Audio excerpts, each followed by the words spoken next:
E entrando aqui o joguinho.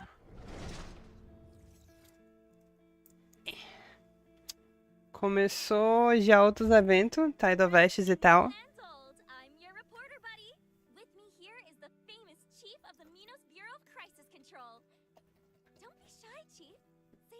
Servindo aqui um pouquinho de vinho para mim mesma. Hoje eu jogo com bebidinha e com chocolatinho para me recompensar a cada capítulo.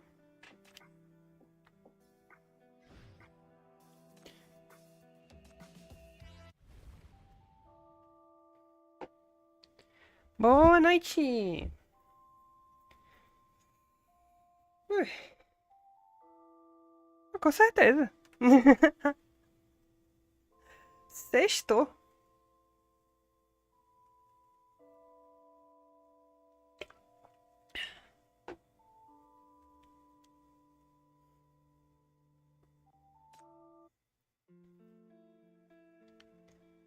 Vou seguir aqui com a exploração.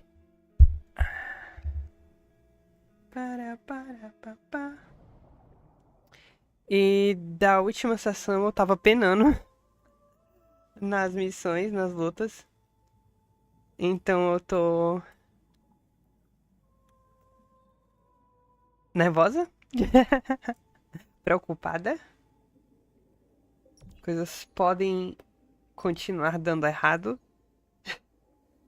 Torcer que não, torcer que eu consiga adaptar. Que as lutas não me peguem tão pesado. There's a decent supply of food, a furnace for warmth, and most importantly, doors, windows, and walls that are still mostly intact. Compared to the floor of the lower decks, this is the best long-term refuge Pugia could find. Tonight's dinner is canned tuna in oil. Por mim tá valendo. Pugia passes you a heated can clasped with tongs. Careful. It's hot. Pior que eu adoro um atumzinho. You have no appetite, but you can refuse her kindness. And you know you have to eat. So you repeat the slow robotic motion of putting the fish into your mouth. Do you know why tuna fish are clever? A bichinha Pugia. Amo tanto ela. Because they spend so much time in schools. A tentativa de humor da Pob.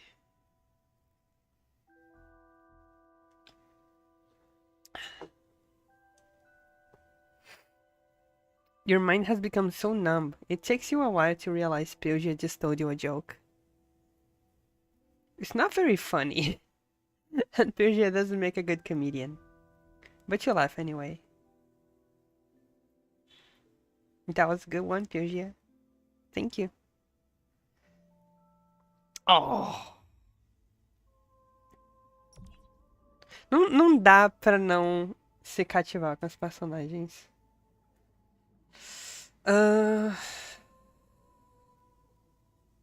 Eu posso pegar o primeiro pra poder me recuperar um pouco no... Como é que eu tô de... São... 57... não tá tão ruim.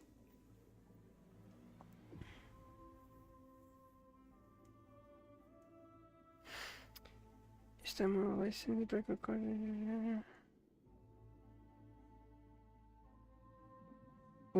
boa. Essa é boa.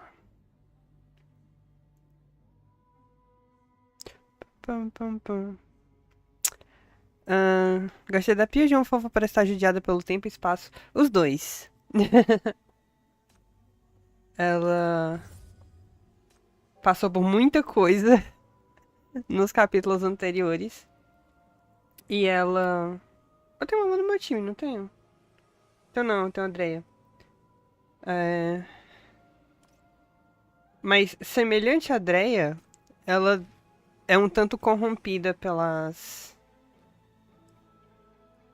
coisas de mania, que é essa energia corruptora nesse jogo. Então... a bichinha não tá 100% humana também, não. Time passes and food is running out. You're forced to leave the dining room from time to time to search for supplies in other parts of the ship. At first, Pilja says she could go alone and asks you to wait in the dining room. You wouldn't hear of it.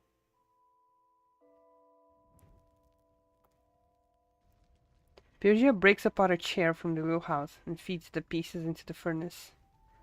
As the fog rolls back, temperatures have plummeted. You're burning through fuel faster than you get through food. Soon you strip the upper decks of almost everything combustible. She finishes her work and returns to your side. The two of you wrap yourselves in the only blanket you found in the medical bay, huddling close for warmth. Wood crackles in the furnace. You clutch her hand tightly. Try to get some sleep. She tries to soothe you, but you no longer dare to rest. You mustn't fall asleep. As long as she allows, you hold onto her hand to make sure she won't suddenly disappear. Squirrel keeps flashing in the depths of your mind, but you don't want to respond. You're afraid that if you leave, you'll never come back. That you'll never see her again. Oh, meu Deus.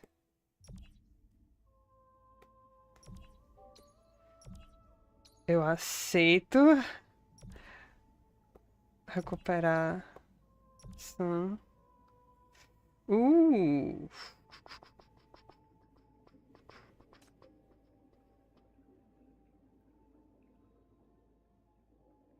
Não, esse aqui.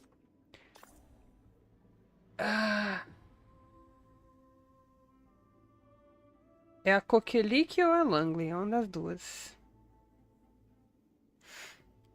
Vou botar a Coquelique. Confia no Nala aqui nessa run. The ship probably won't hold out much longer. This morning, a loud crash came from the lower decks. Fugia determined that the ship's hull was giving away. Eroded by fog and seawater, paint has peeled from the upper deck, revealing metal rusted beyond recognition. It's only a matter of time before the keel and waterproofing fail. Frankly, it's a miracle the ship's held together this long, after everything it's been through. I was looking through Sigmund's shipping manifest yesterday. It lists some spare submarine parts in the cargo hold below. The fog isn't as bad in the lower decks. Maybe those parts are still usable. We could try fixing one of the lifeboats. Honestly, you don't see the point of this. Neither of you knows much about mechanisms, about mechanics. Even if you did, how long would it take to assemble a submarine? And what then? With no fuel or destination, where would you even go? How long could a tiny lifeboat last in this fog anyway? But you can bring yourself to say no to Pilgia, who refuses to give up. Meu Deus. Sofrendo.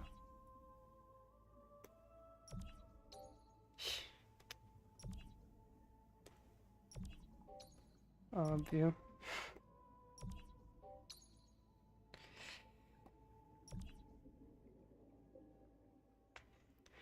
The fog has already crept into the corridor, thicker here than outside. Emergency lights flicker disturbingly, like some dangerous signal luring you deeper into the ship's guts. You clutch Pilgia's arm, refusing to let go for even a second. She's forced to clear the obstacles blocking the corridor with one free hand. The thick fog is tinted red by the light, blurring his silhouette. Metal groans now and then from the decks below, dredging up horrific memories that swarm your mind. It's just metal breaking from fatigue. Don't worry, there's no one down there. Sensing your distress, Pilgia comforts you while struggling to clear the path. For some reason, her voice sounds far away. Inexplicably, a crushing wave of frustration and helplessness rises in your chest, and before you can stop it, a question you've been holding back for days finally breaks free. How can you still keep going? Purgy stops what she's doing. After a long moment, she slowly begins to speak, her voice hazing the thick air. Because you're still alive. Because you're important to me. Oh meu Deus. You're the one who saved me from the abyss. When I wanted to give up, you gave me the will to live again. My life, my body, it no longer belongs to me alone. It's something we fought for together. I can't just throw it away. So, if you need it now, I want to be the person you can lean on. The cargo hold is just ahead. Come on, stay close to me. She turns and waves, her smile melting in the swirling fog. Eu vou ficar emotiva já. Ei, caralho.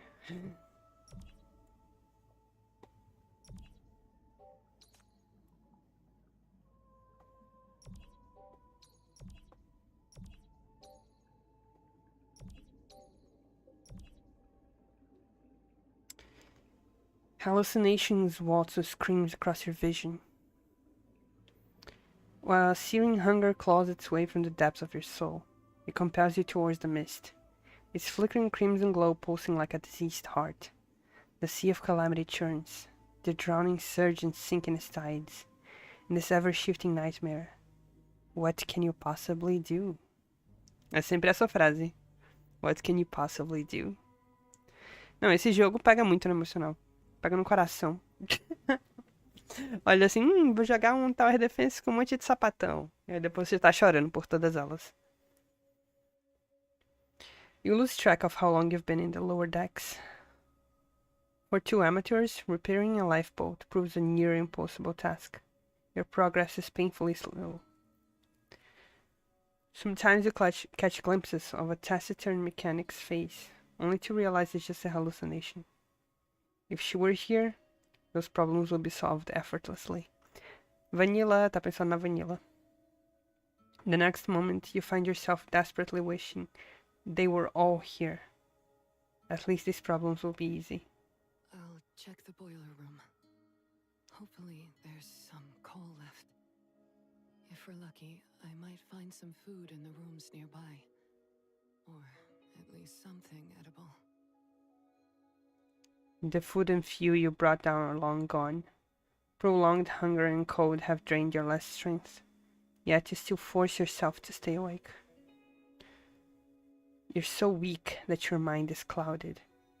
You barely register what Peugeot is saying. Rest well. Save some strength. I'll be right back.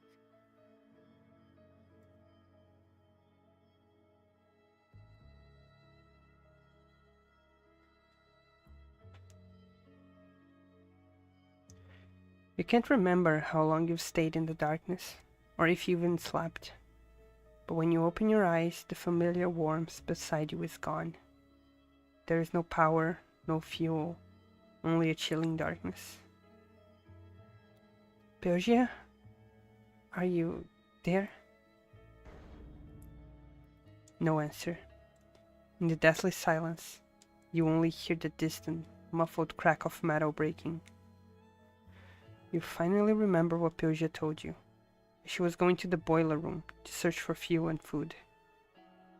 But isn't it taking too long?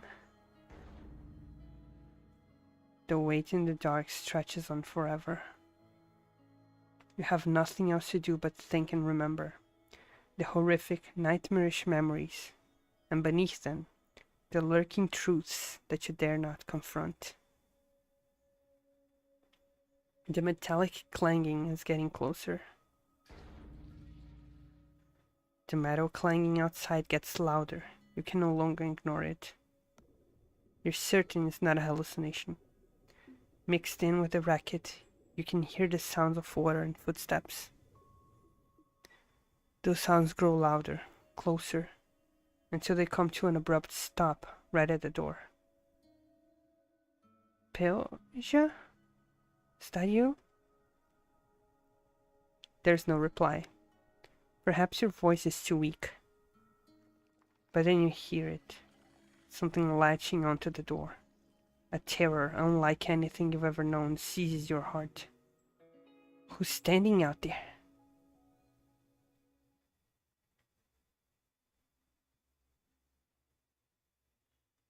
Nothing happens. The sounds are gone. The metallic clanging, the water, the footsteps. You can't hear any of them anymore. You open your eyes. The door to the cargo hold is ajar, but outside, there's nothing there. After that day, Peoja never came back. No!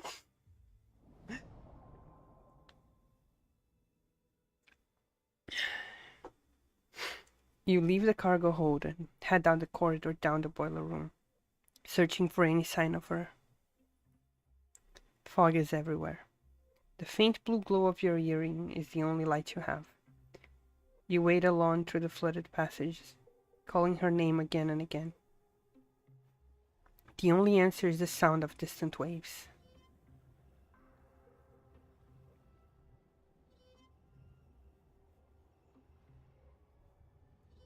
Hope slowly dies in the cold seawater.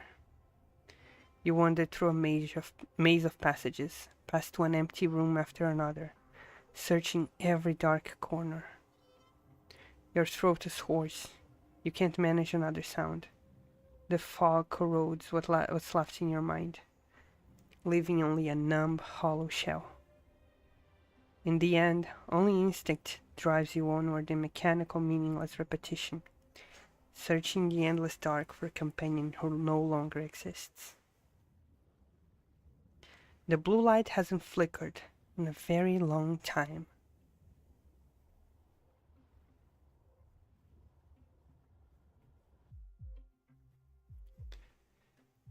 An unknown obsession has taken root in your heart. You can no longer hear Squirrel, but you don't feel lost. The abyss extends into a vast emptiness, echoing with nothing but your own persistence. In your absurdly long search, you finally begin to realize that you are going down. The passages and cabins from your memory are stretched, twisted, and reassembled, merging together in grotesque ways.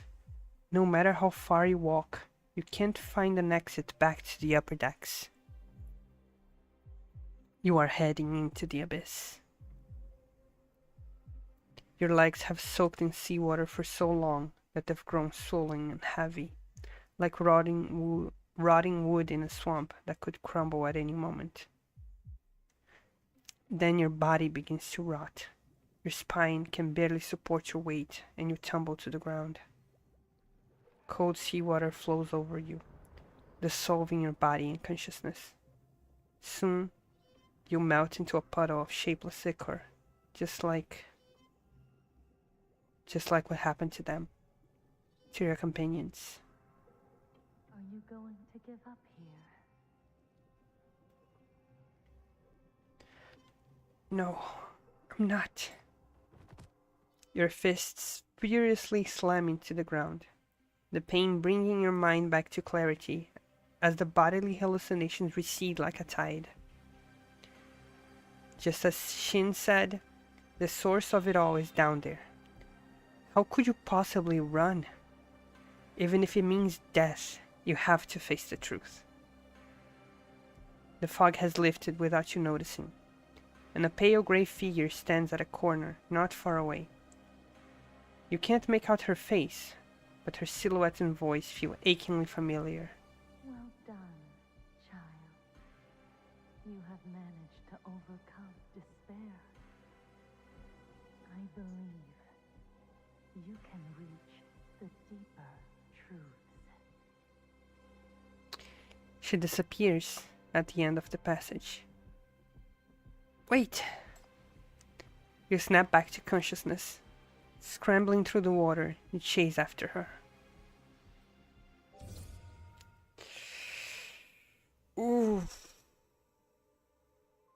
Ok. Foda.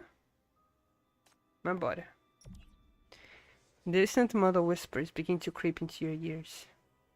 When you realize they're not hallucinations, a dark shadow appears at the end of the passage. No. Don't dig any deeper. The shadow circles and clings to you, tugging at your clothes, trying to push you back. Recruit.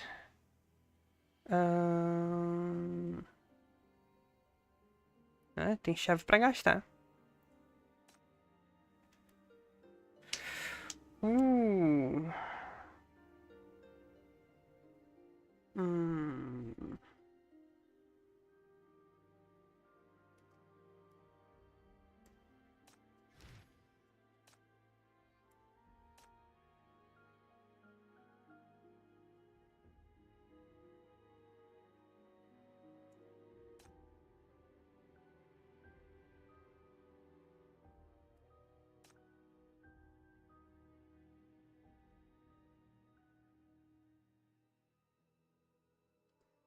Eu acho que é a Enfe.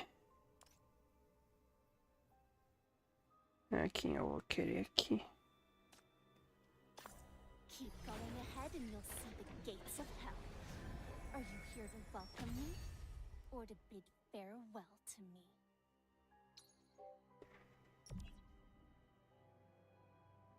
You chase the black shadow, and the moment you make contact, foreign memories surge into your mind.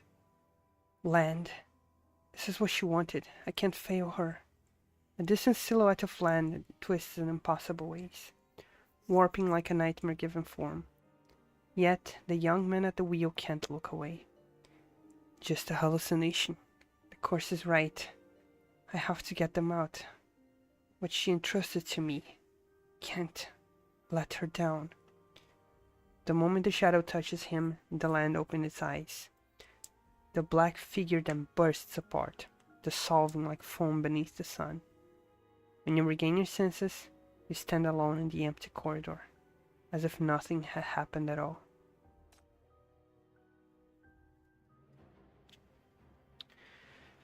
Ok.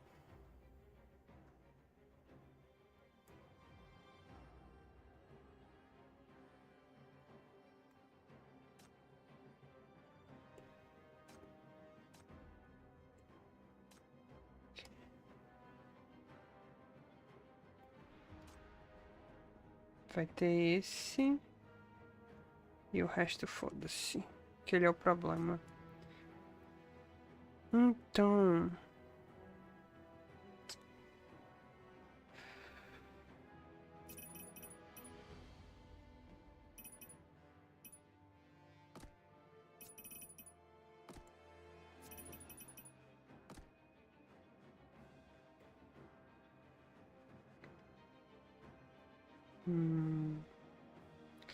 Vamos botar Enfe.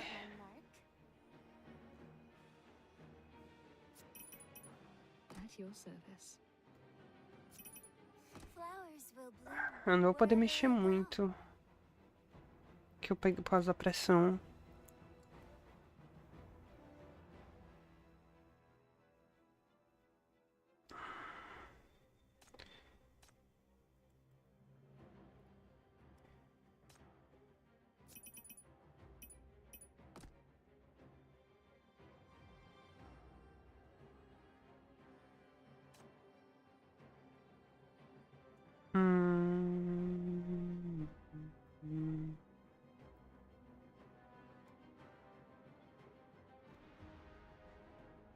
Acho que é isso.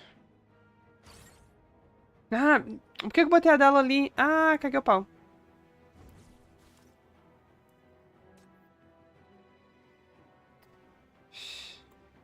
Tá esse robô aqui. Pronto. Agora sim. Bloom here till the day you wither.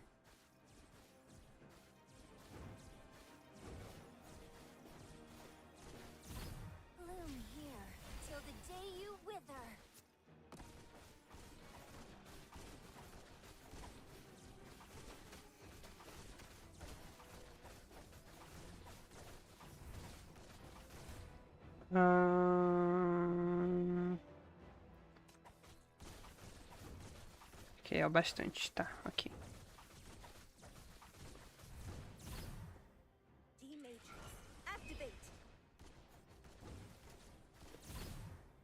The red heat shall devour everything.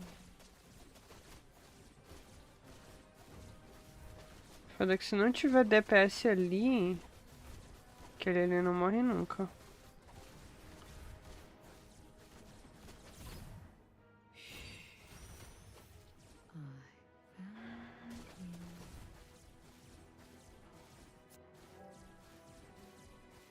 Bora, Dreia.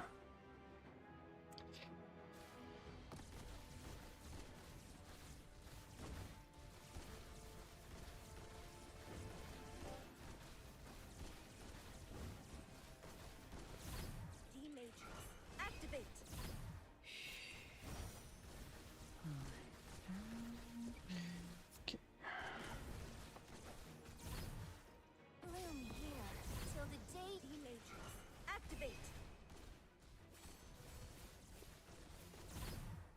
The red heat shall devour. Time to die.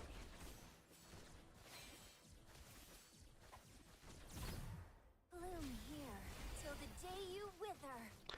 Bora. Vai a dela. Pronto, deu bom. The attack is over. The source has been identified and eliminated. Chief, we did it. Engraving.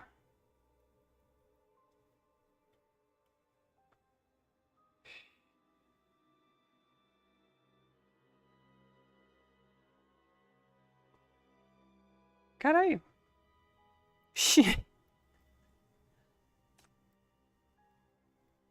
Eu não tenho ninguém que usa burn.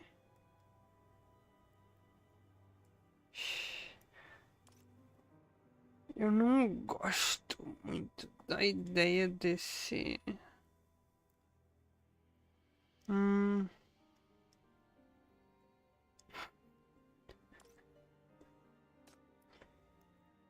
Eu vou pegar aqui só pra poder usar alguma coisa.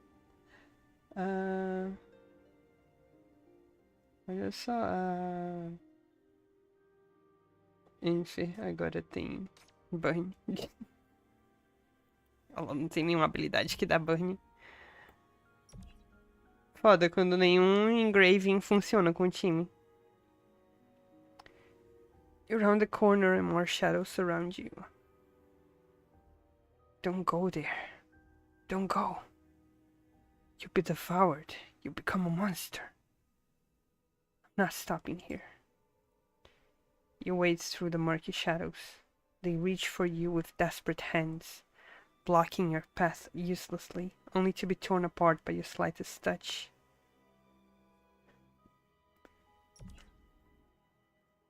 Before a sealed door, a sorrowful shadow waits. I was wrong. She seems to be confessing, or waiting. Confessing her stubbornness and prejudice. Waiting for a child who will never again respond to her unspoken love. I was so foolish. I loved you so much. You were the best child in the world. But I didn't want you to be a hero. I didn't want you to carry this weight. I just wanted you to live. The sorrowful shadow blurs, and with her weeping, melts into the darkness.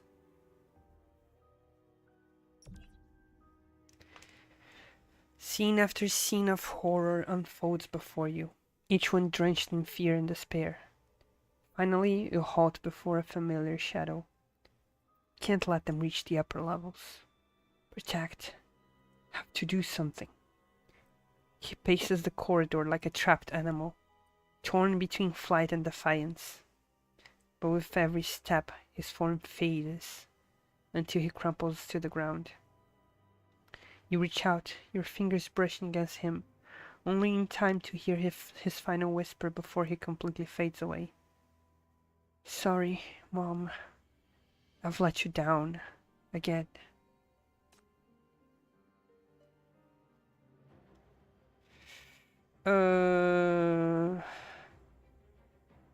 Aqui são imbloqueáveis. Aqui... Putz... É o...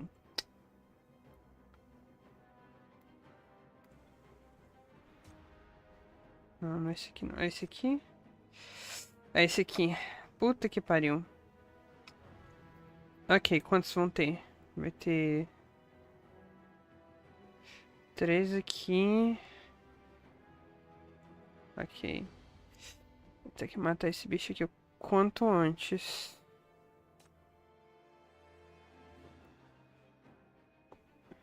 Tá, os daqui são bloqueáveis. Então eu vou botar o robô aqui.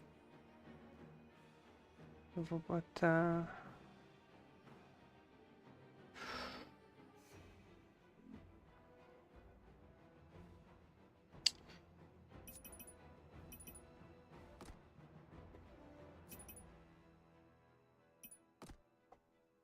Vou precisar de dano aqui. Bota o grifo pra esse lado aqui.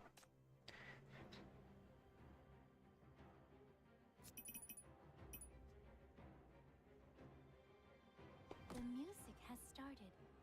Dear guests, please proceed to your seats.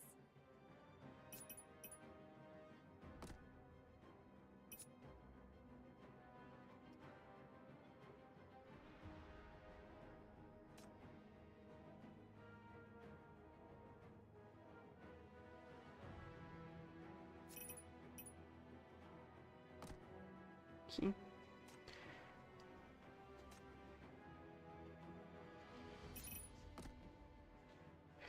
O grifo bloqueia quantos? Esse aqui.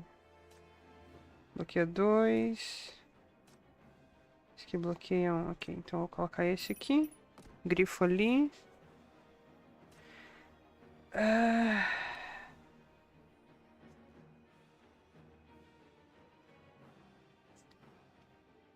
Eu meio que quero muito a Dreia aqui. Vou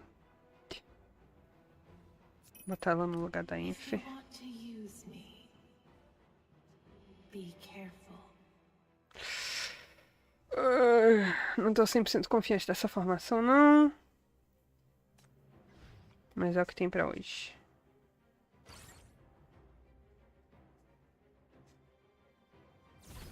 Vou botar flor aqui, vou botar flor aqui. Till the day you wither. Vamos...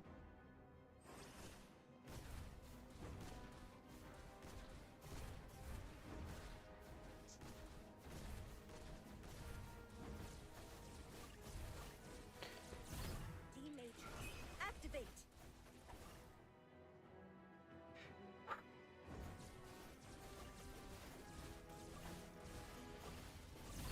Bloom here till the day you wither. The red heat. Essa aqui a gente já começa.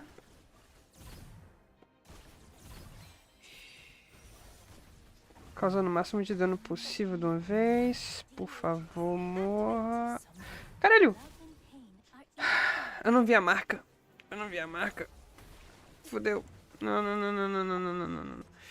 Eu não vi que tinha ido pra Langley. Será que eu uso escudo?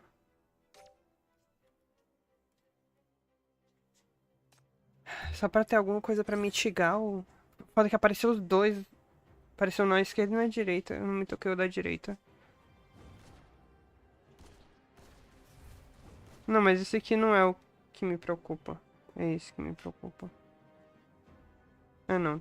Eu tava ok, eu vacilei só porque eu não me toquei que a Bloom here. Langley já ia morrer. Wither.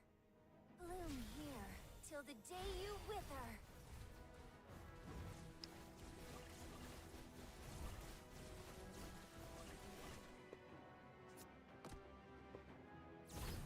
D-Matrix, activate.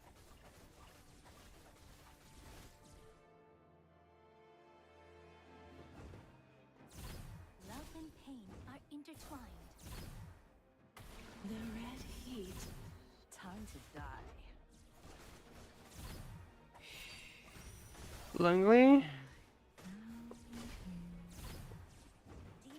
Escudo, por favor. Bloom here till the day you wither. Ok. Langley não morreu. Opa. Parou. Tá marcada de novo. Ok. Ok. Langley tá marcada de novo. A dela tá em cima.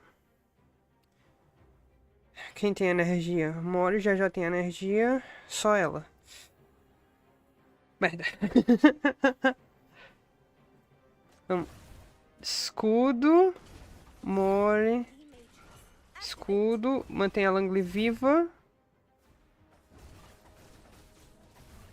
Não pode morrer agora. Flor. Em quem?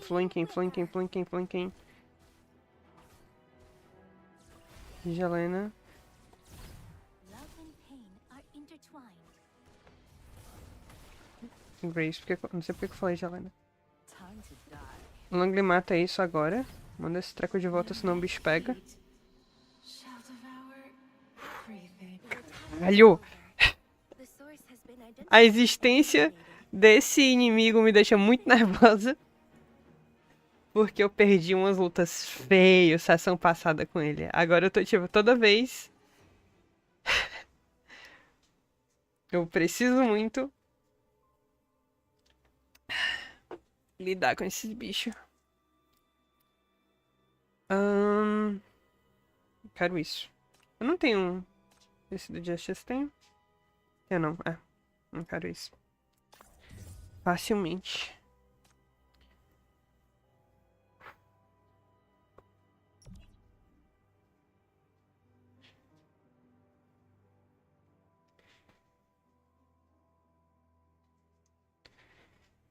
In the blue glow you see a faceless statue looming on the seabed like a lone withered tree. Quero reduzir a pressão.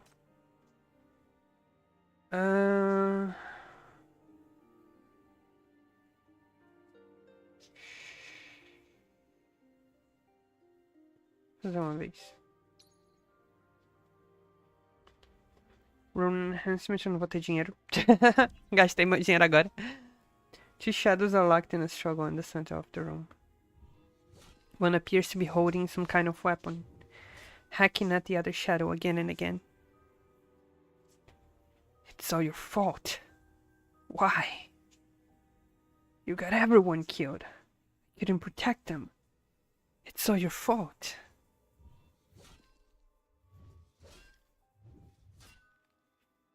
Um segundo.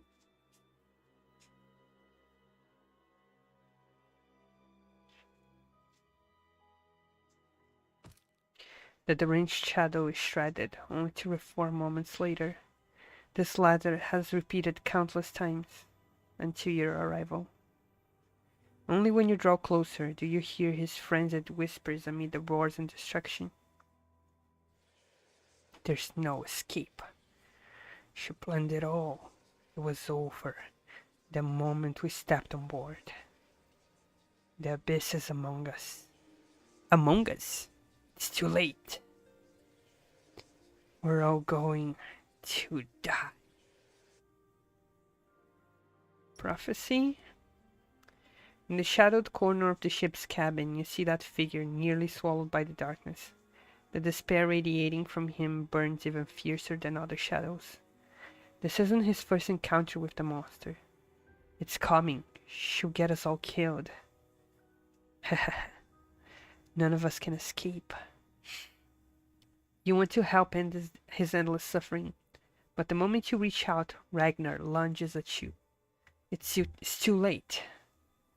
Abruptly, his choked whispers vanish into the wind howling through the corridor, leaving only silence behind. Okay.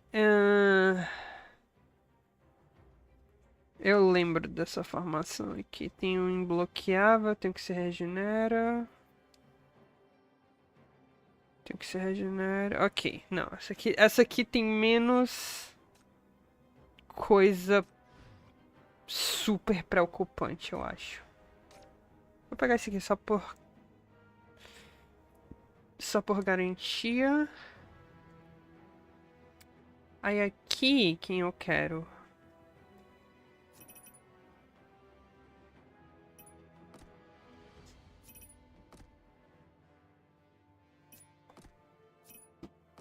Fazer assim. E aí eu tenho que me atentar. Assim que a parte de trás abrir pra eu colocar alguém atrás.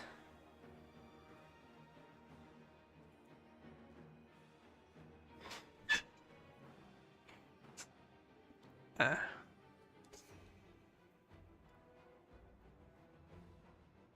Eu posso, já que esse grifo não vai fazer nada aqui, botar ele logo aqui. Vou soltar o robô. Vou botar o robô. O grifo, posso tirar esse robô, não vai fazer nada aqui. Botar o grifo aqui. E o medo. Que lado vem mais?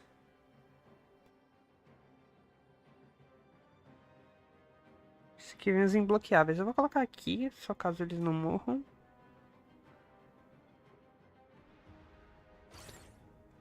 É isso.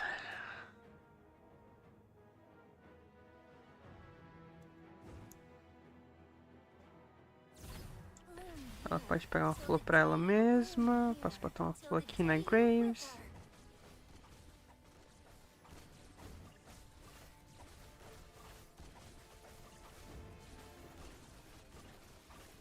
Aqui já entra no ponto em que eu não enxergo mais nada do que tá acontecendo.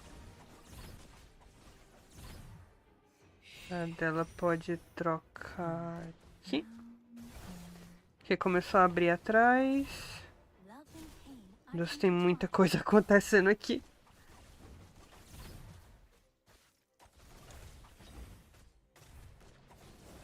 Jesus, pera aí. Tem quantos ali? 3, ok. Preciso de gente.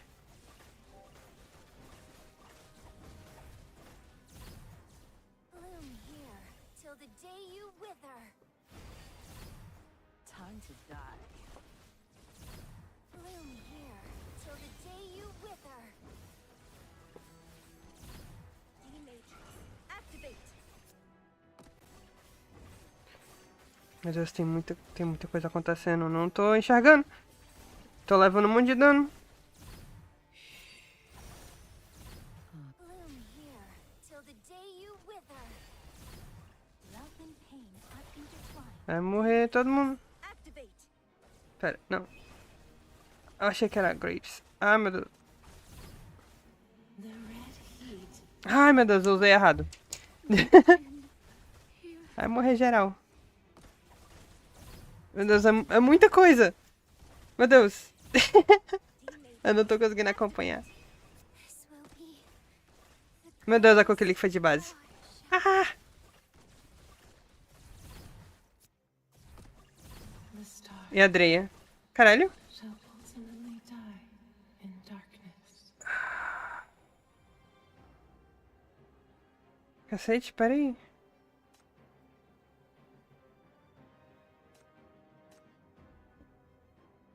Meu Deus.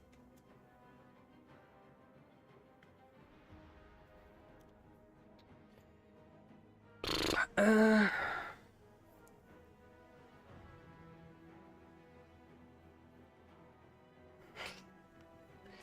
É isso.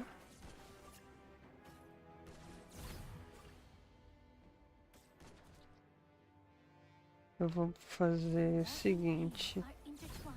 Ah, eu achei que essa era com aquele. Ah,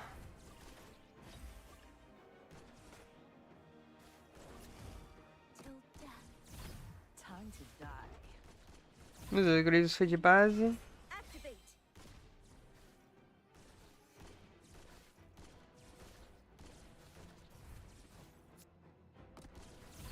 D-Matrix, activate.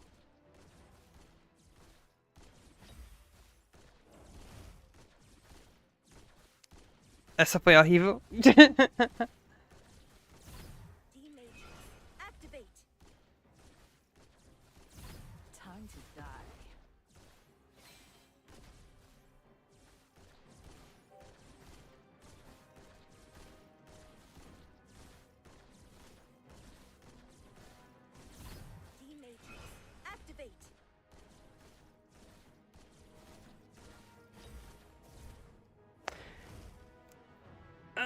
Deus. Geral. Meu Deus, eu perdi a Coquelique e a Dreia. E a dela. Fudeu. Fudeu demais. Ai, meu Deus.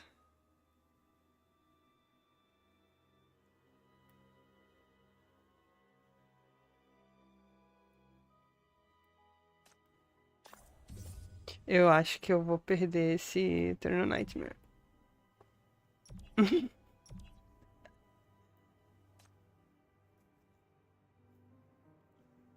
É porque ele fica se regenerando. Então, se eu não tiver os DPS em cima dele, tem como ressuscitar? Não agora.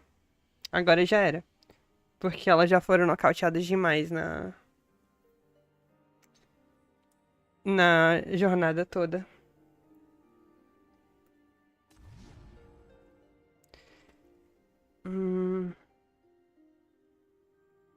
Pior que eu esqueço de usar o especial do grifo. Não, eu tô muito lascado. Eu perdi 3 das personagens mais importantes.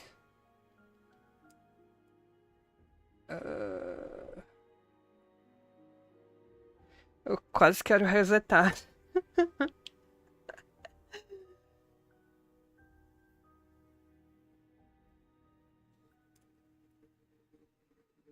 pegar esse aqui.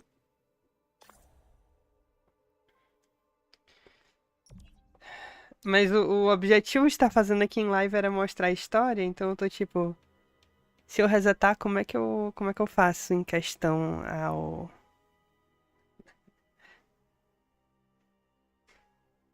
a ter a história aqui no gravadinho no YouTube? Shadow leans feebly against a door that feels painfully familiar. Odin weary, he's the last keeper of the ship, guarding the door with pointless determination. This intuition, it saved me many times. Trust me, we can't walk our doom like this. As you draw closer, the shadow's neck suddenly bursts open, gushing liquid darkness. He spins around, mustering his last strength to grab something, and lunges at you on pure reflex. But when he sees what's before him, you feel the crushing shock and despair from the depths of his soul, even though his features are obscured. Why, you... What do you want to do? Life drains from him. He collapses in exhaustion, his body dissolving. Whatever. None of it matters anymore. There's nothing left on this ship worth staying for. The shadow vanishes without another sound. The path forward is now clear.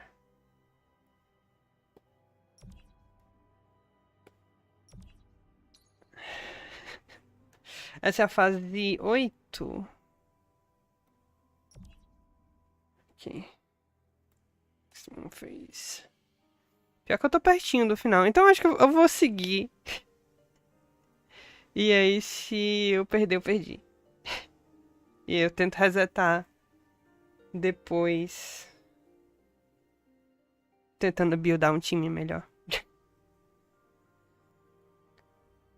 The malice from the abyss. The true culprit of the tragedy. The truth you've long suspected but dared not. Would not confront. It's enough. You've seen more than enough.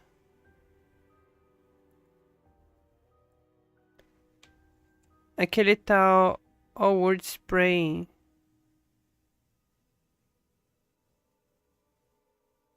Hã?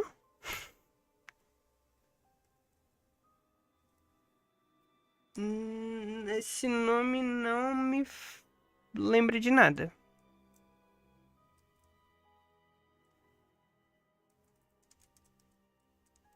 Então, Word Spray, o que é isso?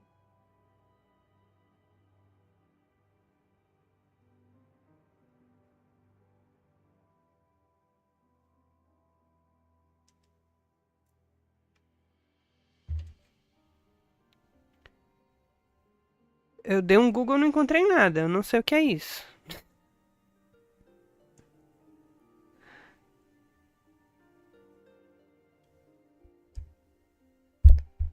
Ah, um RPG que eu ia compartilhar no teu perfil? Ah, sim. Não, eu tava divulgando...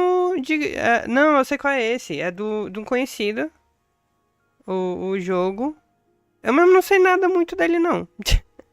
Se alguém quiser comprar pra dar uma olhada, tá lá o link. Eu mesmo não sei. All the Word Spray. Parece massa. Ele tá em Kickstarter. Eu não sei mais muita coisa a respeito. Eu sei que é de um conhecido e aí eu compartilhei.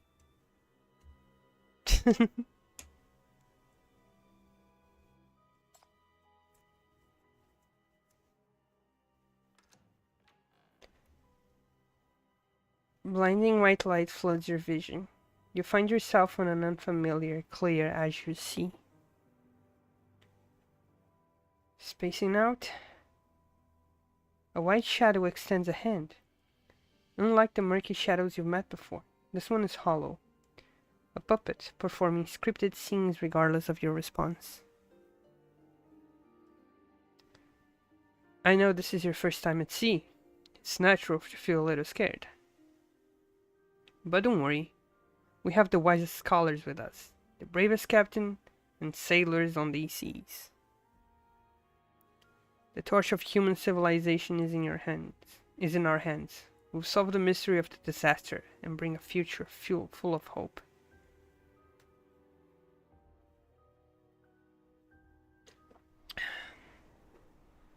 In the biting winds, civilization and humanity, love and hope, proved so fragile. Future became a joke. In the brutal present, survival was the only problem to solve. It was a blizzard no one saw coming. No scholar could explain now. At summer's end, the research vessel became trapped by sea ice. Everyone was stranded. 4 long months passed. No rescue, not even a word from the outside world. Supplies long exhausted. Hunger turned the finest of humanity into the most primitive of beasts. The same hands meant to hold the torch of human civilization were now covered in fine bite marks. This is a necessary sacrifice. They spoke these words while slurping the last drops of marrow from finger bones. She's already dead. There's nothing we can do to change that. Be rational, my child. We have no other choice.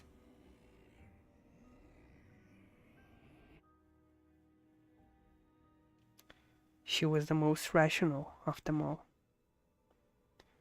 She had a deceptively gentle facade and the foresight to see things through. Patiently, she waited as bloodthirsty instincts consumed every soul less rational than she was. She witnessed the entirety of the bloody feast, yet remained true only to herself, and thus, effortlessly, she survived to the end. Then she beheld the final prize. From the desperate madness of her former companions, upon their corpses bereft of sanity or reason, a strange new life was born, glimmering with a radiance entirely alien to humankind. That was the apostle they spoke of, and the one true goal of their voyage. It is a species far more beautiful than humanity. It accepted everything, absorbed everything. Empty ideals, pretentious virtues, or the most primitive fear and despair. It embraced them all.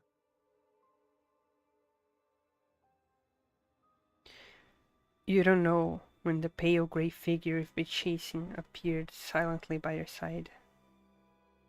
Shin, the expedition's oceanographer, the woman synonymous with compassion, understanding, leadership, all those positive words.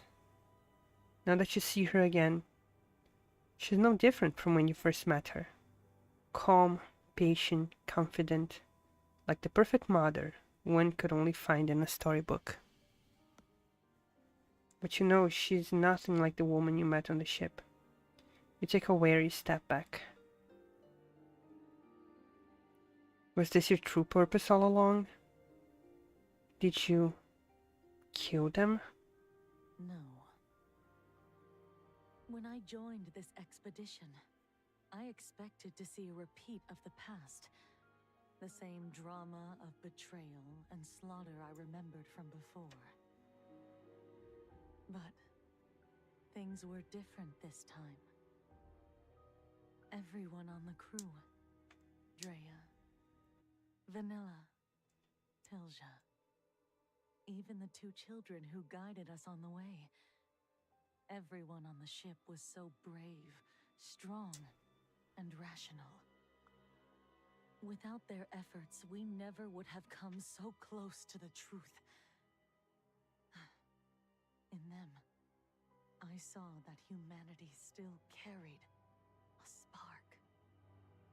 And that's precisely why I find it so regrettable.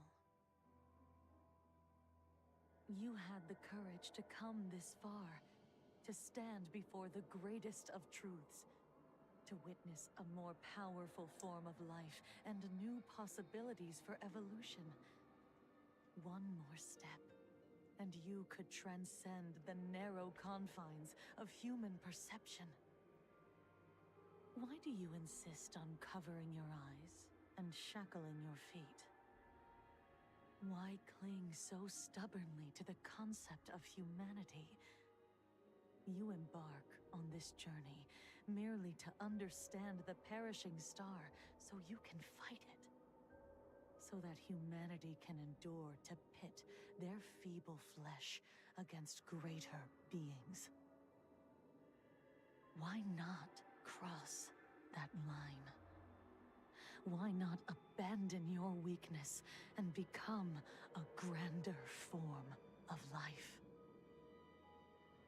Even though you guess the truth, hearing her say it out loud hits you with a nauseating chill so intense it's almost unreal. You led the monsters into the ship. You assigned everyone's tasks, pushing their minds to breaking points. You drew its gaze to the ship. You misled me into searching for land that never existed. Yes. It gazed upon this ship and every soul aboard. It embraced them, welcomed them into its vastness. But they were ungrateful. They were terrified. They fought desperately to escape, even tried to harm it. A pity, but thankfully, things turned out as they should have. Except, only I. She covers her face, as if about to weep. Every one of them was chosen. Every one of them earned its gaze. Why am I the only one left behind? I worked so hard to plan everything. I arranged every detail just to reach it. But in the end, I'm the only one left behind, unable to reach the other side. What am I still missing? You can give me the answer, can't you, my little guide? Why are you asking me? You stare at her smile, fists clenched. She's still smiling like always, like a gentle, patient mother. Because you don't need my help. You don't need to abandon anything, or even endure physical death, to arrive at this place. I never misled you. It was your will that brought everyone here. She crouches down and strokes your hair. Her soft touch and tender words, once so comforting, now stir your deepest fears. After all, you came from the other side. Opa! Take me to it, my little guide. Only you know the way. Opa! Plot. O plot intensifica. The false ocean melts away like fresh snow, and warm, damp chaos returns in its place. And with it, her human disguise is torn away. Countless slimy tentacles writhe and coil from behind her, beneath her dress, all around you, seizing you before you can even struggle. From the moment I first saw you, I knew you didn't belong here. You may be unaware of it, but I know. There's an unbreakable umbilical cord connecting you to it. You're the agent of its will. An angel walking among the men. Every time I held you, I felt myself embracing the abyss. Oh, that feeling. It was so hard to let go. Soft biomass flows across her features, and you can no longer see her eyes. Her fingertips brush across your face as she lets out a long sigh. I don't know why you forgot the abyss. Why you chose to stand with humanity. But look, you suffered so much pain and fear on this journey. All because you resist. Because you're fixated on loss and sacrifice. Let me guide you. The tentacles tighten, suffocating you. You try to struggle, but they seal your mouth and nose, binding your limbs. In the outside world, we're as weak as ants. But in this new world brought by the perishing star, all our inner frailties and shadows will be accepted, shaped into something beautiful and strong. Apostles born in the forbidden zone from emotions in the collective subconscious of humanity. Oh, don't grieve. Don't fear. The crew is waiting for you on the other side, in new forms, as higher beings. And you have always been closer to the abyss than anyone. If you open your mind to the cycle and evolution of life, to your origin and destiny, if you let go of your fear, accept it, embrace it, you'll become the greatest of all the transcended. Her voice, her burning breath, fills the small prison of tentacles. You try to struggle, to bite, to kick, to tear yourself free. But Shin restrains your every move. You feel your soul consumed by anger, but more than that, fear. This must be love. See? An emotion that I tried so hard to deny and conceal when I was human. Now spoken so easily after transcendence. In Shin's impossibly warm embrace, you feel your body melting. I once wanted to let you go. To let you leave this place. What was it that stopped you from going back? Well, it doesn't matter anymore. This is the guidance of fate.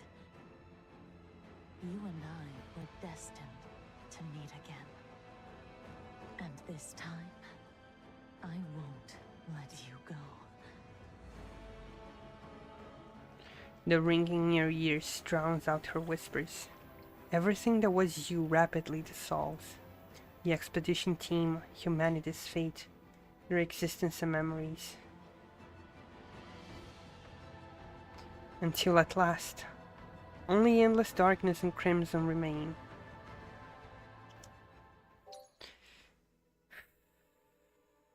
Então, eu não tenho um recurso pra poder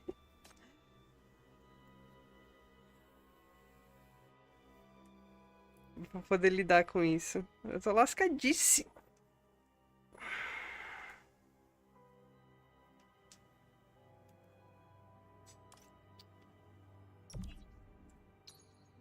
Eu tinha uma teoria sobre as histórias do Eternal Nightmare. E eu tô achando as coisas que ela falou muito interessantes.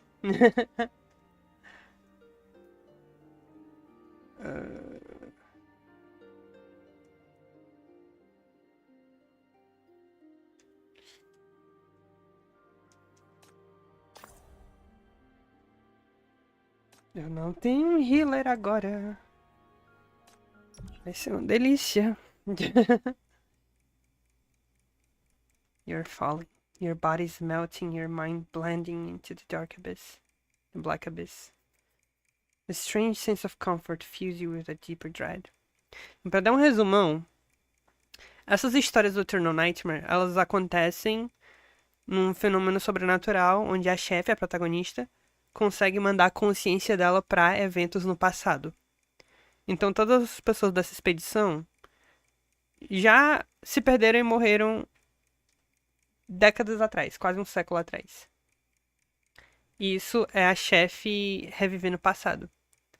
Só que quando ela tá fazendo isso, todo mundo enxerga ela como uma pequena guia, como uma criança que tá guiando eles pela expedição. E aí, eu tinha uma teoria de que a pequena guia não era só uma manifestação, que ela era de fato a chefe que por algum motivo, né, ainda existe 100 anos depois. Porque existem várias coisas sobrenaturais ao longo da história e a própria chefe começa o jogo com um tanto de memórias perdidas. E aí, ela agora veio dizer pra chefe, ou a pequena guia, que ela também veio do outro lado. O que é o outro lado? O outro lado, ela se refere ao mundo fora da ilusão, ela se refere à origem da estrela a Perishing Star, a estrela cadente que causou a catástrofe e fenômenos sobrenaturais no mundo.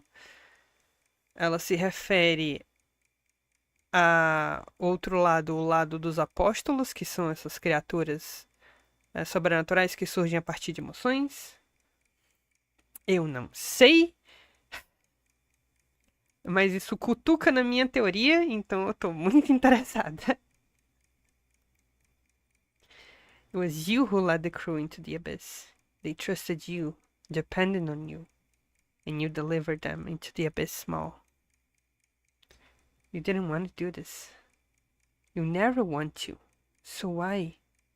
Deep down, are you really connected to the perishing star? É disso que eu tô falando. Countless red lights appear before your eyes, their dying screams echoing in your ears.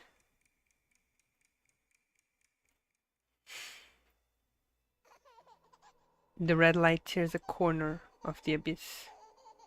Through the filthy, twisted ripples, you see a distant illusory moon. A familiar, eerie laughter rings in the depths of your mind. A pequena guia. You should have listened to me from the start. I invited you, offered you my power. You could have devoured it by becoming me, but you You're always so stubborn, so arrogant, so sure of yourself. Yet, when it matters most, you falter. That's why you couldn't even defeat that half-dead wretch. You were crushed. I'm not. The shackles shatter, and the vortex below sucks you in. Abyssal filth overwhelms your vision, blocking the light. As its ladder fades, the illusory moon vanishes too. You reach out, struggling with all your strength, and several twisted figures coalesce from the chaos. Adria e Marguerite. They look so familiar, so comforting. They reach out to you. Many hands seize you at once, clawing up your arms, licking and tearing at your skin, yearning to merge with you, to become one. I don't want to die. You're our guide. Take us back.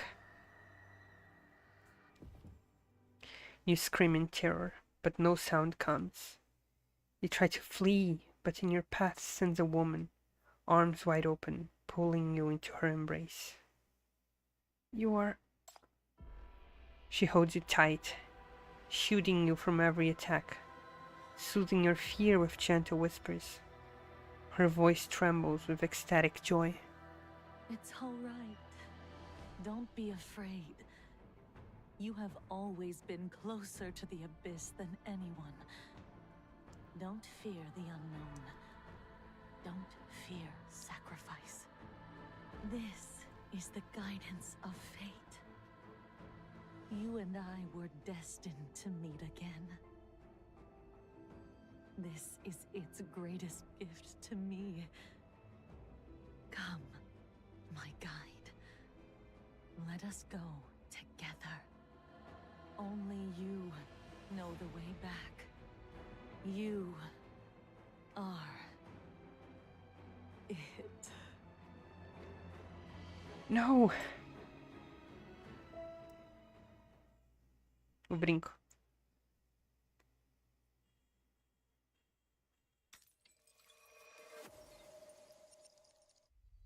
You are consumed. Or perhaps you've fallen through a rift. There is no light, no sound, no one. You feel no ground beneath your feet, no walls, no ceiling. You're suspended, adrift in a vacuum, or the deep sea, or... Piano? The notes are pensive and far away, like the sigh of a long-lost friend. You pull yourself up shakily and follow the sound. Faltou som de piano no fundo. Teve o gaslighting, já começa a vitimização. Vou reduzir a pressão.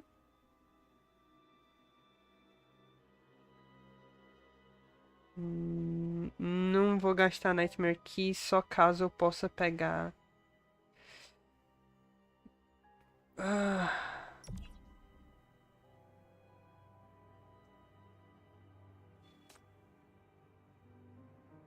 Oh, voltei. A viagem. You bathe in warm white light, like an infant adrift in the comfort of amniotic fluid. Then, distant piano notes awaken you. They are sighs from someone long gone, calling the name even you have forgotten. Dazed, you rise and follow the music. Não tenho dinheiro, essa loja vai servir de nada. Ah! Olha só esses personagens que eu não posso pegar.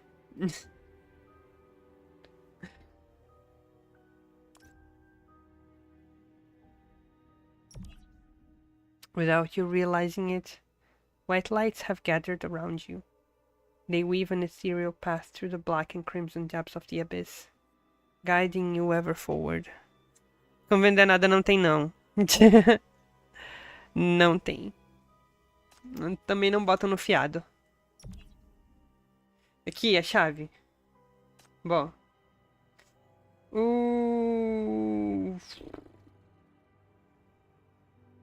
Tem que ser esse aqui.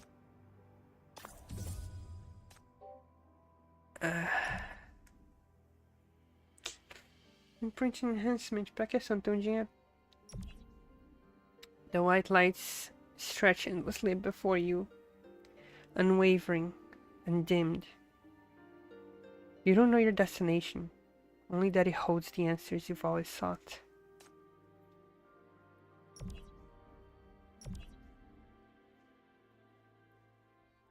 You follow the music through the abyss, walking through an endless void until you lose track of time. When you finally stop, you see it. A piano not far away, an ordinary piano, the kind you'd imagine when you hear its sound. But the melody, it feels so familiar, so dear. You could never forget the tune, even if your consciousness were reduced to dust.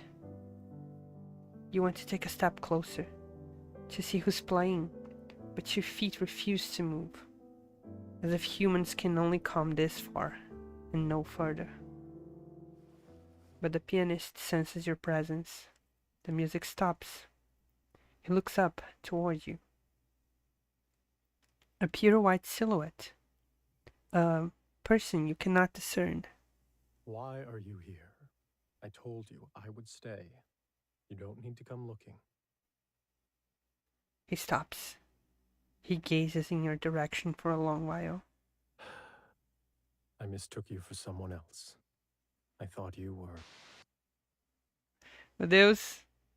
Are you lost? I don't know. I want to go back, but... You open your mouth, but no sound comes out. Your body trembles as a force presses on your throat. It isn't from this void, but from within you. You watch as every vein in your body swells and burns red, your boiling blood growling like a wild thing trying to burst free. You watch as your skin stretches taut, cells crisscrossing into frigid blue grids, every triangle cold and precise, sealing everything like a coffin. You never knew such terrifying forces dwell within you. What chills you to the bone is how they're tearing you apart, pulling you into two different directions, and you can't control either one. How do I go back? Back to where? After going back, what will I become? The figure watches you being ripped apart. He says nothing, doesn't move. After a long moment, he turns impassively back to the piano keys, like he's contemplating what to play next. Who knows? That's your problem. Would you? He raises his hands. You have to find your own answers. Me? He presses a black key. A jolt runs through your body as your heart starts pounding forcefully in your chest, drowning out the roaring in your blood. Beats steady and fierce, the heat gathering in your palms before pulsing back through your veins, rejoining your circulation. Next, he presses a white key. The ice coating your skin melts away, the patterns receding toward your head. The terror subsides, and you realize there's nothing to fear. Clarity returns to your thoughts, forming your name, coalescing into your swaying earring. You look up at him again. Through his ethereal white glow, you glimpse a smile. Strange, yet somehow familiar. Don't be afraid. They've always been a part of you. Learn to use them, then find your own way. Find the answers yourself. No one can make your choices for you. Who are you? The man bows his head. The question seems to require a great deal of thought. You can hear the space around you beginning to crack. Red and blue sip into the pure white domain, breaking it apart. The piano and the man, the only things untouched, drift farther away. He seems to give up on his thoughts and smiles at you. I suppose it's time to go back. It was good to see you.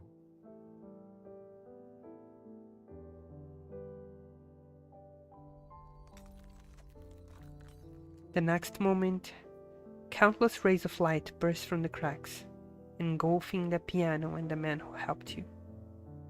The pure white illusion shatters, and time resumes its course. You leave the rift, returning to the flow of time.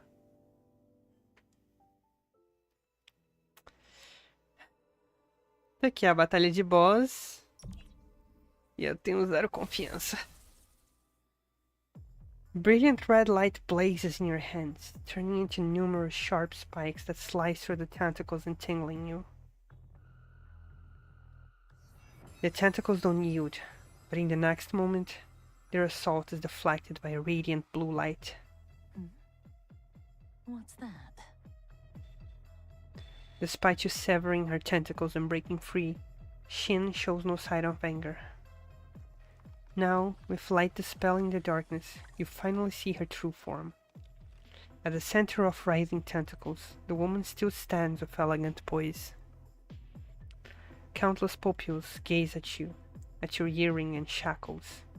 For the first time, something resembling intrigue and apprehension crosses her corrupted face. They can tear through my domain.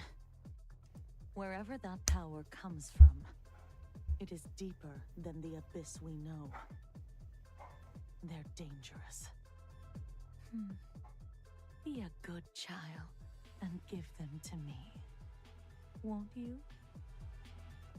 She holds out a hand, her voice a gentle murmur. She approaches step by step. Dangerous? Good. It takes a dangerous power to kill a monster like you. A monster? She gives a bitter, disappointed smile. When ants look upon humans, they must think the same thing. What a shame. I thought you would understand. But it doesn't matter. It's an adult's responsibility to show a lost child the way.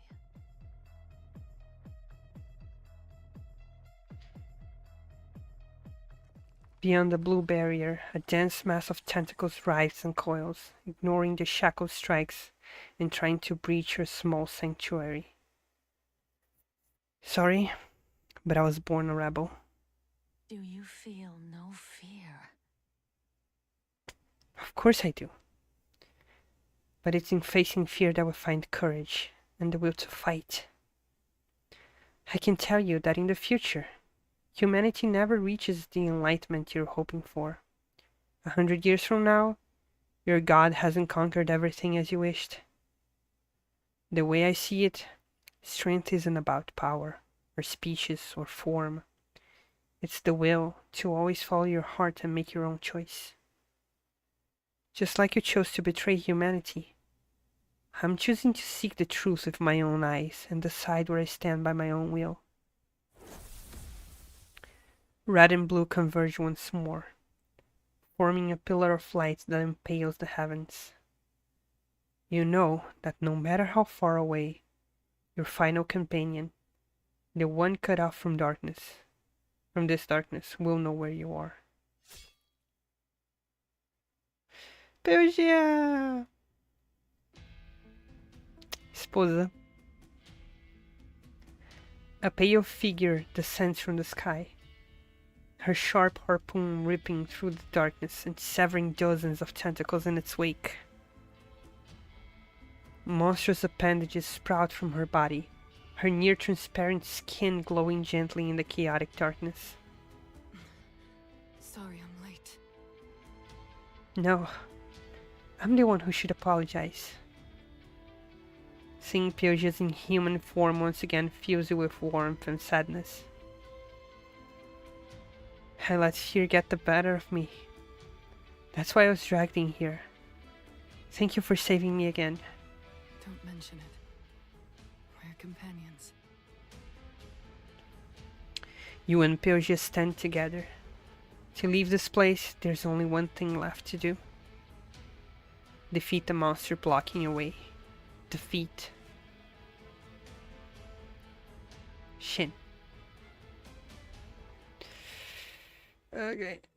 The person before you locks eyes with you as opposing forces. Ascension and descent wrench at your body. Crimson and azure light sears through you, pulling you apart in every direction. Yet you do not falter.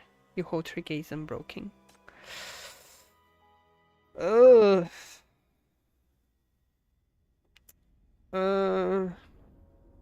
Eu ficaria tão feliz se eu ganhasse uma Pyoge aqui pra me ajudar. Caralho, é muito bicho.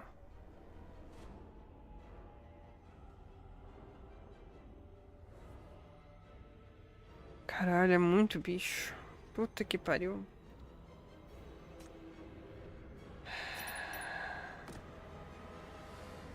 Eu vou ver o que eu posso fazer aqui.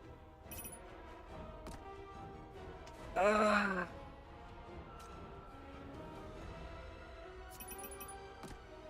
More pepper.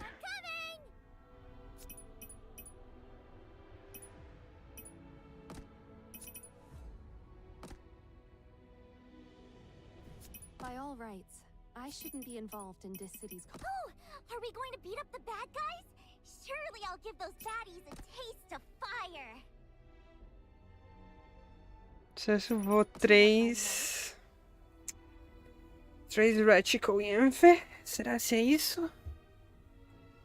A estratégia? Talvez seja. Deixa eu botar esse grifo num canto que ele faça alguma coisa.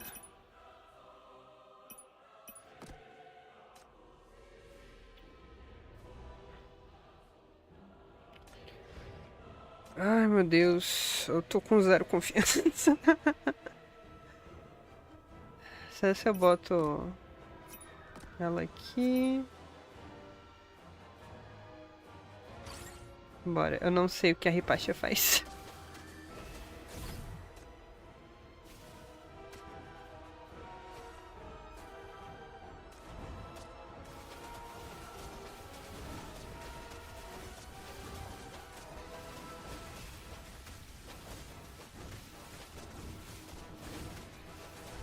Vai dar não, tá vendo como tá todo mundo perdendo vida passivamente?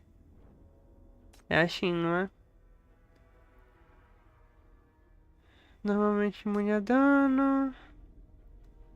Toma dano quando um mob morre.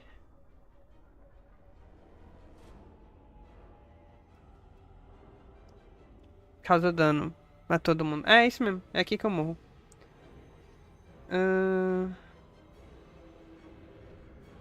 Não, eu devia ter lido antes de começar, mas eu acho que não ia mudar muito a minha situação, porque eu não tenho muita coisa que eu possa fazer a respeito disso. E... é só olhar aqui, tá todo mundo...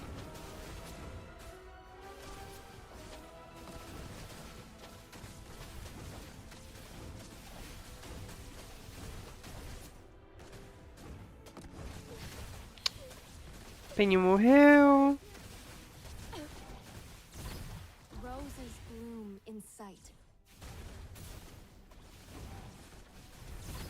Eternal flame, indestructible. Time to die.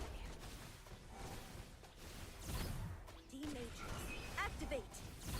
D-Matrix, activate. Ah, é isso.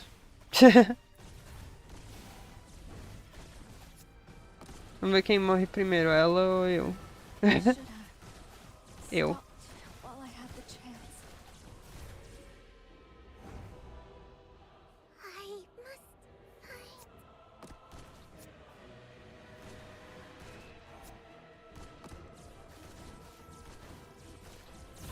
D-Matrix, activate.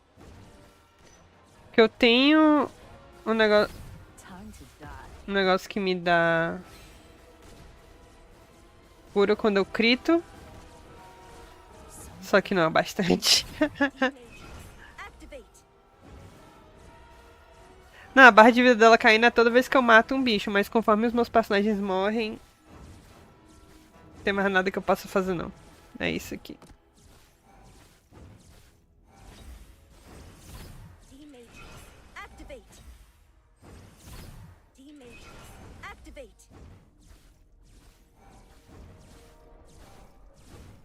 É isso, amor não tem DPS pra poder matar ninguém.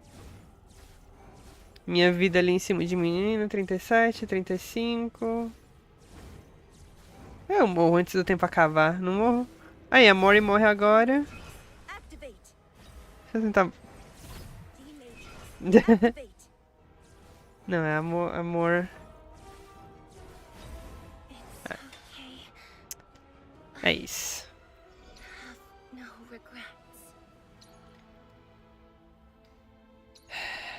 You press ahead mechanically in the pitch-black wilderness.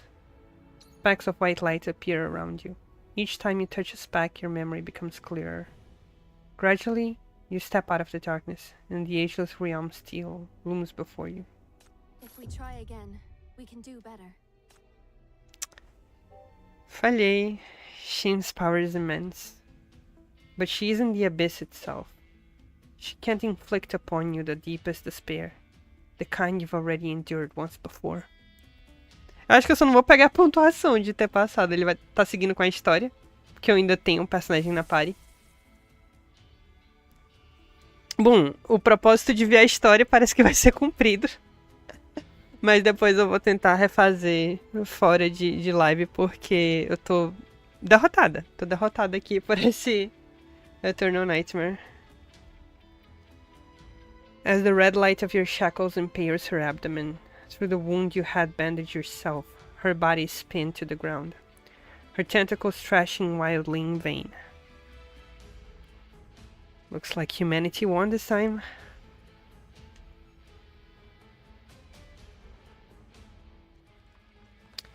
The filth slowly recedes from her face, and you see those sea blue eyes once more. But this time, she looks at Pelgia, then at you, before breaking into a sardonic smile. Humanity? You two. You're perhaps the furthest thing from humans in this world. She gazes at the red and blue light around you, laughing derisively. This inconceivable power of yours is proof enough. No. Your denial is swift and resolute. You know power. You've wielded many kind, some yours, some not. And because of this, you know one thing with perfect clarity. I'm merely using it. I'm not tempted by it. I will never deny my worth as a human, just for the sake of power. Whatever its source, in human hands, power is just a means to achieve our goals.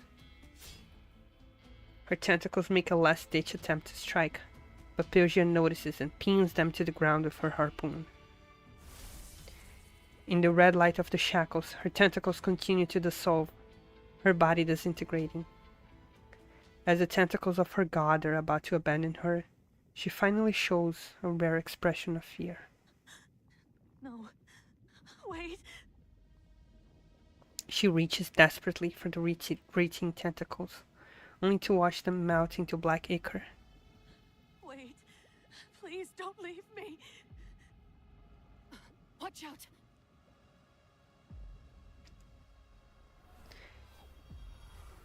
At her plea, you see the crumbling tentacles pause. Then they suddenly reverse course, surging frantically back into her body. If Pelgia hadn't shielded you, you would have been swept up in the retaliating tentacles. But it seems Shin wasn't trying to attack you. The torrent of tentacles rush into her body, just like what happened to the crew on the ship. Careful, she's fusing. Through the wild thrashing of tentacles, you barely make out Shin's voice. Ah. So, that's how it is.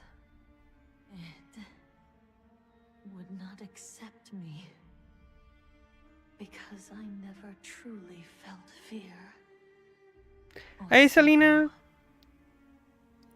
Then I must thank these two children for granting me true fear. Yes, I am afraid. Afraid of living out a human life. Deu boas batalhas, deu nada. Unable to reach my Eu perdi um monte de personagem.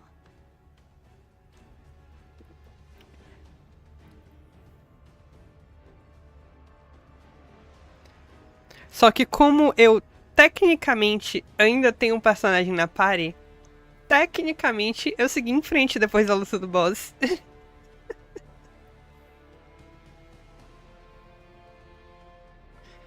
Shin lifts her head, dark echoes streaking down her face. Although the wounds from your shackles haven't healed, you can sense an unmistakable shift in her. She's completely different from the foe you just fought. From her emanates a pressure that could overwhelm the entire ocean, just like the monster from the abyss. Thank you, my little guy. Thanks to you, I finally reached. Pyogia decisively steps in front of you. She's fused with that thing. No, we can't beat her. I'll hold her off. You have to get out. But Shin shakes her head. No need to be alarmed, children. You've helped me, and for that, you have my sincerest gratitude. Now, all I want is to return to its side. Besides, I think the reason you exist is because it, too, wants to touch humanity. It wants to understand. So, you must keep trying. Go. Understand. Comprehend. Experience. When the time is right, I will personally return from the abyss to welcome you. Her body slowly sinks into the darkness, leaving only a pair of pale blue eyes that watch you with the same gentle warmth as before.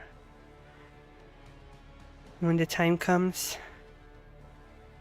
I'll defeat you again, no matter how many times it takes. I'll protect everything I love until I've destroyed the source of your existence. The it you keep speaking of. Is that so? In this moment, something you've never seen passes over her, disappearing her face. Confusion and sorrow. I shall be looking forward to that day.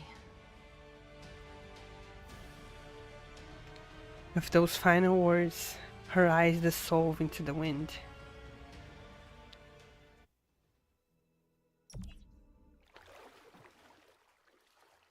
You're pulled out of the water. It takes a long time to readjust after leaving the deep sea. The air is so unfamiliar, it's almost suffocating. Your last remaining companion keeps you afloat. She slowly parts the waters, pulling over some floating debris and pushing you on top of it with her last bit of strength. She cups your face with both hands, keeping you from slipping back under the waves. Hold on tight. Don't let go. It's over now. Pyogia tries to give you some warmth, but her skin is as cold as the sea. Her touch is your anchor, connecting you to a world you were sensing anew. The illusory moon is gone. A gray, overcast sky hangs low, pressing down against the latent sea. Cold, briny. Your senses return one by one to the rocking of the waves.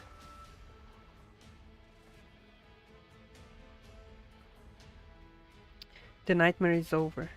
You have escaped the abyss. Are we back? Yes, we're back. She grasps your hand and forces a wan smile. Then you hear a distant shout.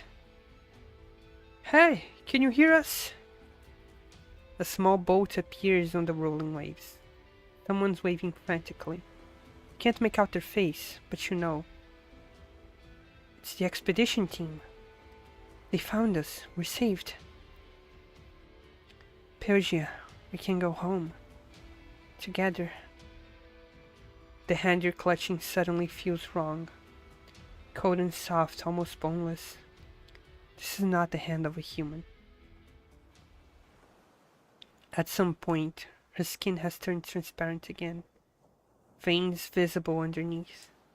Coral-like tendrils branch from her body, swaying gently with the waves.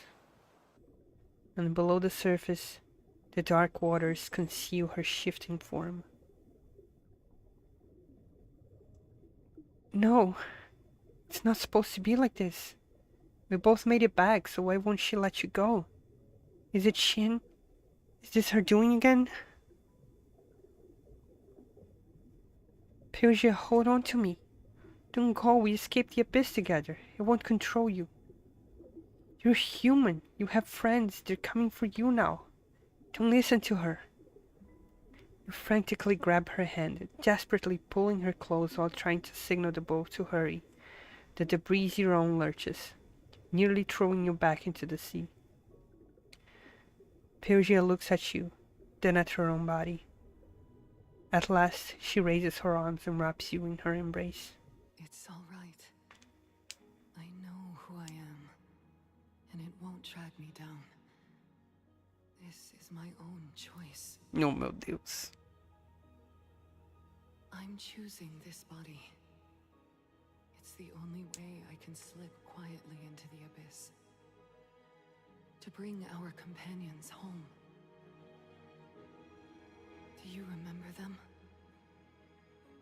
You don't want them Ah, to meu be Deus. trapped in the dark forever, Eu amo tanto essa mulher. do you? Ai.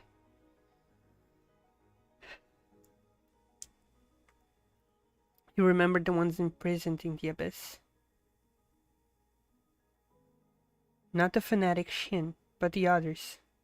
The ones who, even after endless torment, after losing their bodies, their voices, their dignity and reason, still fought to awaken you from your trance.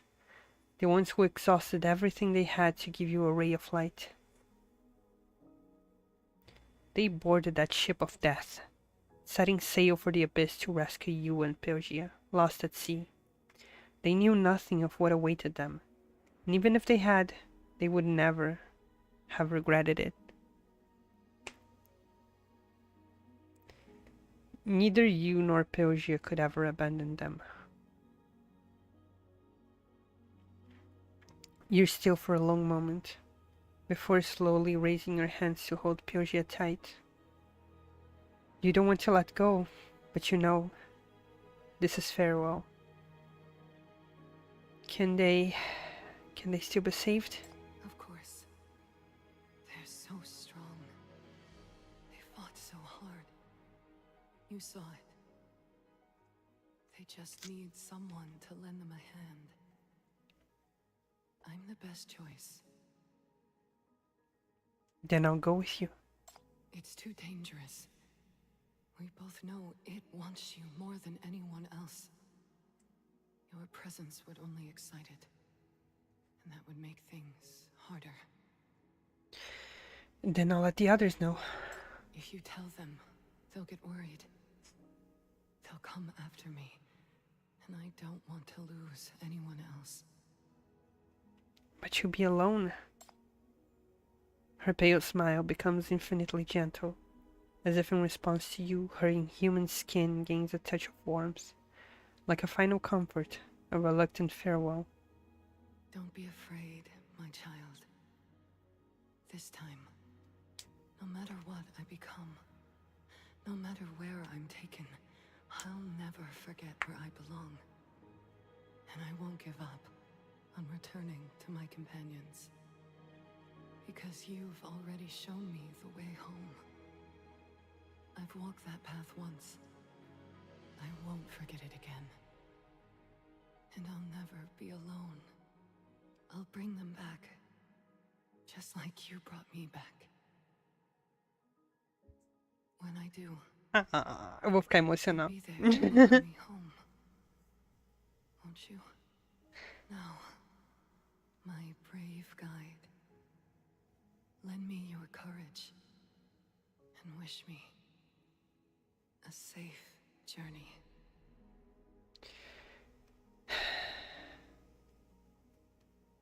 I'll come for you.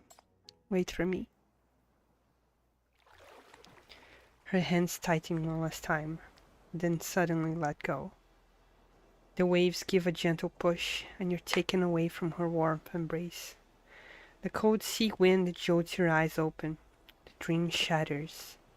Before you, the surface of the ocean is empty, the waves having erased every trace of hers.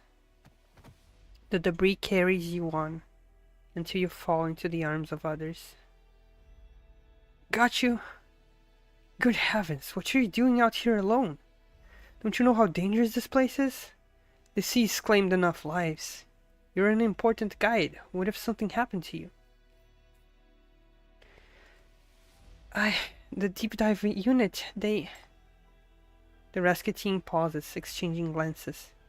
Their expressions grow heavy, and they struggle to find the words. So it was for Shin and the others. Listen, the truth is, you're brought back to shore and awakened by Squirrel. For the next several nights, until the illusory moon tide fully recedes, you find yourself dreaming of this place. Here, you see the small station built by the expedition's deep dive unit. You learn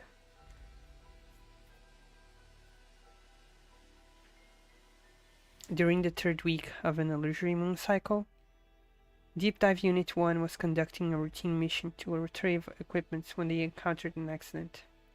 3 divers, Pilgia, Ragnar, and Dale, lost contact. 2 days after Unit 1 went missing, Deep Dive Unit 2 departed on a rescue mission. 7 days later, their vessel lost contact. The entire crew of 11, including their leader, Professor Shin, never returned. Multiple rescue attempts by the other teams were fruitless. 1 month later, all 14 members of the deep dive units were declared dead.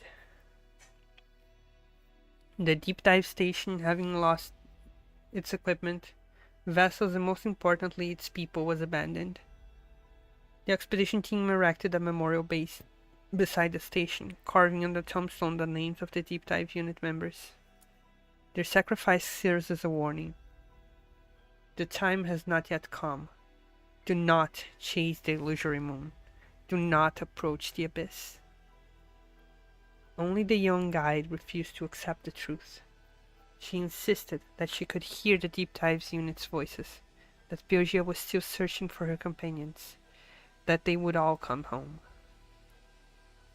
Every day, she went to the leaden shore, waiting beside her companions' graves for the departed to return.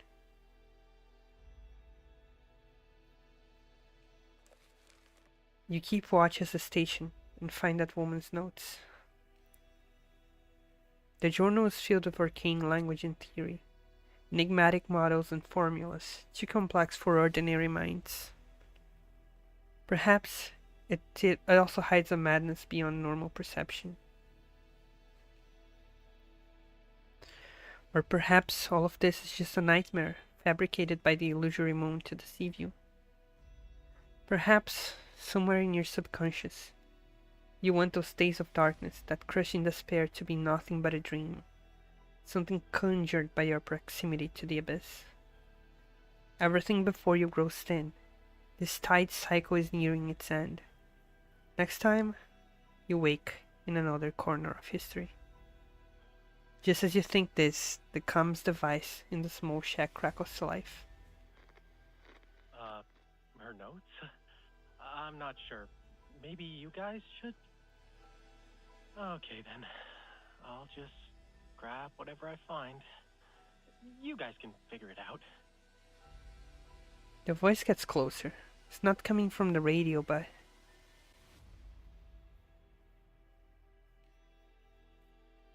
Próximo personagem, próximo Immortal. Someone's coming up the slope. A young man with wild hair that looks like a messy bird's nest. He stumbles as he walks. It's way too complicated. I don't understand it. You guys find the answers.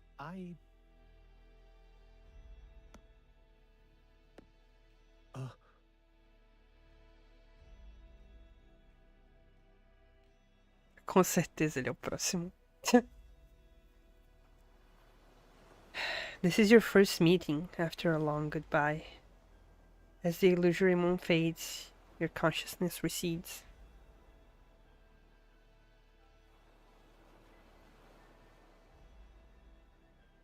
Until the very end, you never get a clear look at his face.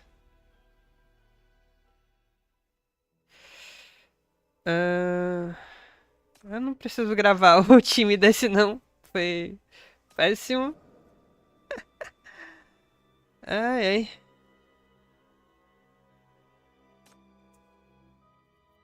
Vai ter um Homem Sinner no próximo patch do chinês. Olha aí. O último foi quem? Os Sinners são pessoas que, por causa de fenômenos de mania, adquiriram poderes. Alguns sofrem níveis de corrupção, outros menos. São basicamente os X-Men se forem uma maioria lésbica com a vibe meio sapatão. O novo é ranquear. O novo vai ser um ranquear. Eu tô pensando... Porque quem foi... o homem mais recente antes desse? Foi o... Posso até conferir. No meu palpite quer dizer que foi o Mr. Fox, mas eu não tenho certeza. Pode ter sido o Donald também. Que eu não tenho. E eu também não faço questão. Mas enfim, Sinners. Porque existe desde que... Cadê a... Pronto. Vou pegar aqui a... Porque aqui a gente tem...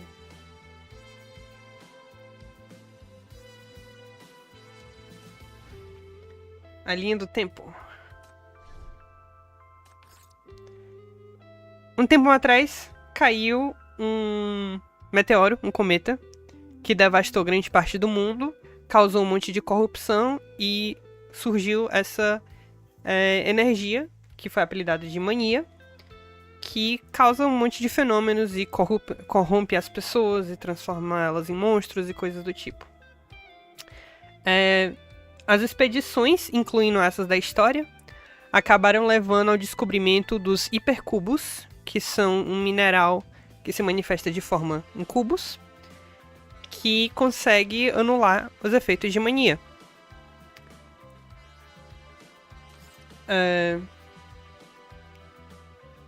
Foi o Donald mais novo? Pois tá aí. E já faz um tempão que ele saiu. Eventualmente foi criada essa cidade, The City, que é a maior capital existente ainda no mundo. E ela é o centro da mineração de hipercubos. Então ela prospera por conta disso. Os personagens são todos pessoas de The City ou arredores. Fora algumas exceções. Galera de Istia e a galera da expedição. que despertaram poderes por causa de fenômenos de mania. Então, a protagonista, a chefe do MBCC, ela é a chefe executiva do...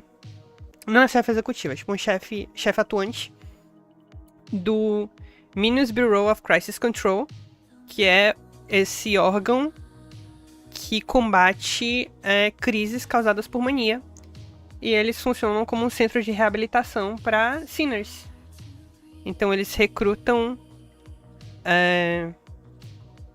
essas pessoas que despertaram poderes para ajudar elas a controlar esses poderes, curar elas de corrupção, e elas usam os poderes dela para ajudar a resolver outras crises em missões. É tipo X-Men, só que com temática de cadeia e bem sapatão.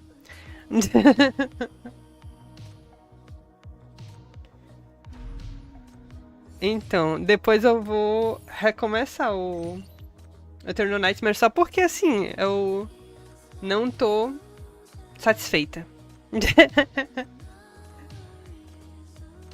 Afinal de contas, eu falhei as últimas missões, eu perdi um monte de personagem. Mas aí eu vou fazer em off. Tá registrado a história do Abyssal Tentaculum aqui. Foi legal fazer isso por live. Preciso pegar Puff. É Puff o nome dela. É Puff, né, não? Será que eu preciso pegar? É Puff. Porque... sei lá, ela não é muito a minha vibe, não.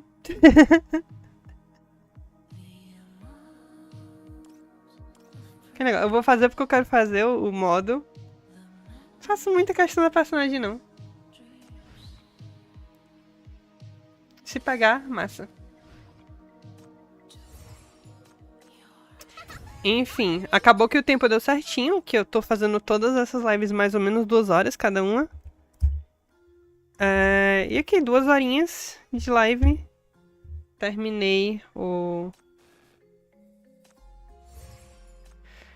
a história. Ali, 3 lives, bem direitinho, bem bonitinho. Pois bem, vou me retirando. Boa noite pra todo mundo. Valeu a companhia.